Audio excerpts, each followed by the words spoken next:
বিবেকানন্দ, জয় বিবেকানন্দ। সন্ন্যাসীদের চির বৈরিকতারে, জয় তরুণ যোগী শ্রীরাম কৃষ্ণ ব্রত সহায়কারী, জয় বিবেকানন্দ।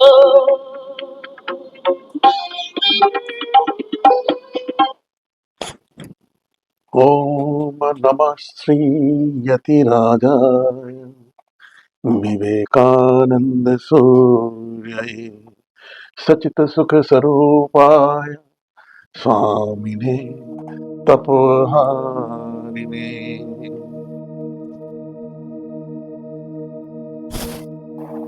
नमस्कार। हम सब स्वामी विवेकानंद के शिकागो यात्रा और ऐतिहासिक स्पीच के बारे में जानते हैं, जिन्होंने दुनिया को हिला के रख दिया था। पर क्या आपको पता है, इस यात्रा के दौरान 3 ऐसे मौके आए थे जब स्वामी जी के सारे रास्ते बंद हो गए थे, और तब 3 महिलाओं ने स्वामी जी का साथ दिया था। आज उसी के बारे में बात करेंगे। वीडियो के अंत तक बने रहिएगा, वीडियो थोड़ा लंबा होगा। सन 1890 जुलाई, स्वामी विवेकानंद एक परिव्राजक के रूप में भारत वर्ष की खोज में निकल पड़े। हाथ में कमंडल, एक लाठी, भगवा वस्त्र और 2 किताब, भगवत गीता और इमिटेशन ऑफ क्राइस्ट के साथ भिक्षा मांगते हुए भारत के कई प्रांतों से गुजरते हुए स्वामी जी अनगिनत लोगों से मिले। वो जहाँ भी जाते थे, लोग उसके शिष्य बन जाते थे। कई राजा महाराजाओं ने अपना सर्वस्व उनके चरणों में ला करके रख दिया था। उनके व्यक्तित्व सूर्य के समान प्रकाशवान थे।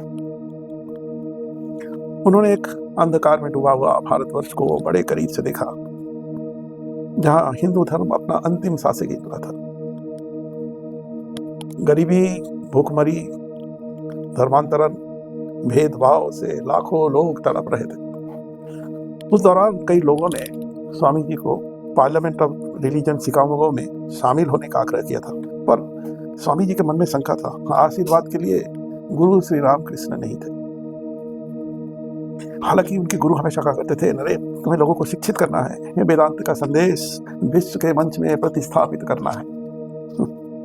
सिंबॉलिक ड्रीम में या डिवाइन कमांड में कई बार श्री रामकृष्ण आकर के उनको ये बात बताई थी, पर विवेकानंद व्यवहारिक व्यक्ति थे, उनको मुंह से सुनना था। यहाँ पर पहली महिला का प्रवेश, शारदा माँ। प्रचलित है कि स्वामी जी एक बार माँ शारदा से पूछ लिया था, माँ मैं क्या अमेरिका जाऊँ?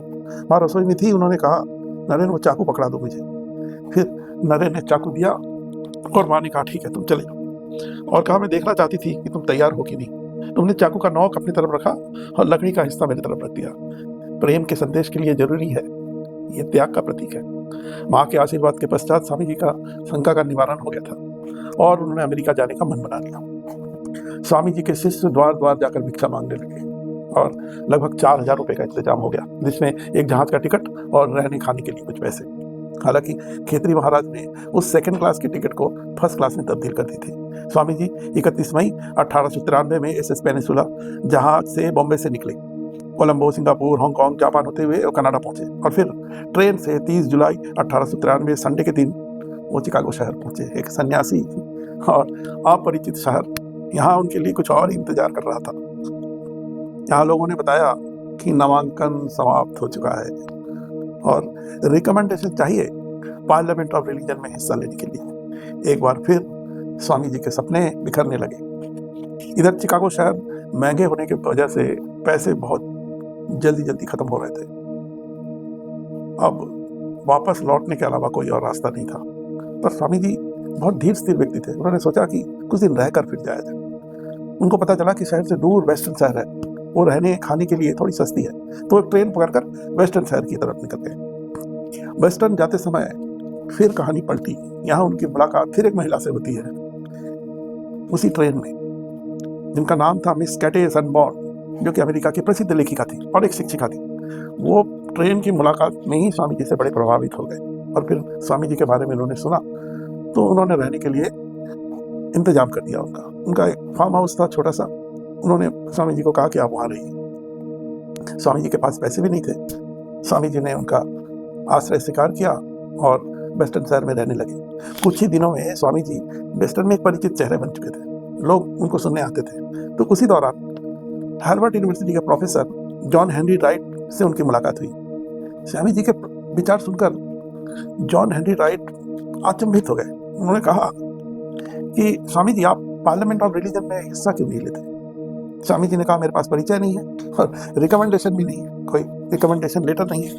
प्रोफेसर हेनरी ने कहा था उस वक्त, to ask you Swami for your credential is like asking sun to state its right to shine. Professor ने तुरंत एक चिट्ठी अपने मित्र के नाम स्वामी जी को दे दिया और फिर वो पार्लियामेंट ऑफ रिलीजन का द्वार फिर से खुल गया और 9 सितंबर 93 को वो चिकागो के लिए निकल पड़े। पर यहाँ फिर से कहानी पलट गई। चिकागो शहर के रिप्रेजेंटेटिव मिस्टर बारोत का पता उनसे खो गया। उनके लाख कोशिश करने के बाद भी वो उनका पता नहीं ढूंढ पाए। वो सड़क पर भटकते रहे, भूख प्यास से बेहाल।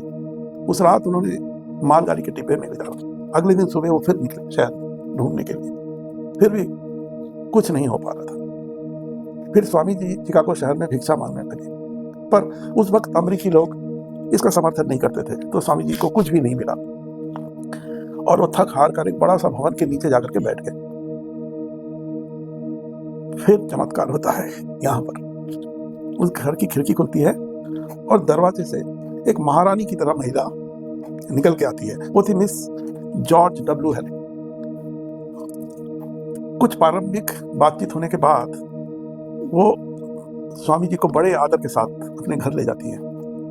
उस शाम 10 सितंबर 1893 को स्वामी जी चिकागो महासभा के ऑफिस में जाते हैं और वो प्रोफेसर का चिट्ठी देते हैं। अधिकारियों ने तुरंत स्वामी जी को पार्लियामेंट ऑफ रिलीजन में शामिल कर लेते हैं। एप्लीकेशन में स्वामी जी ने लिखा था, ए monk of the oldest order of sannyasis.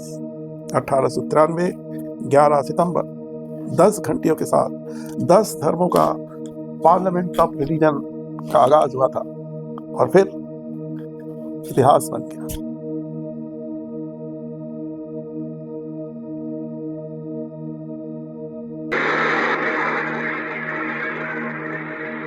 Distinguished delegates to the World's Parliament of Religions, ladies and gentlemen, welcome to the afternoon session of the opening day today, the 11th of September, 1893.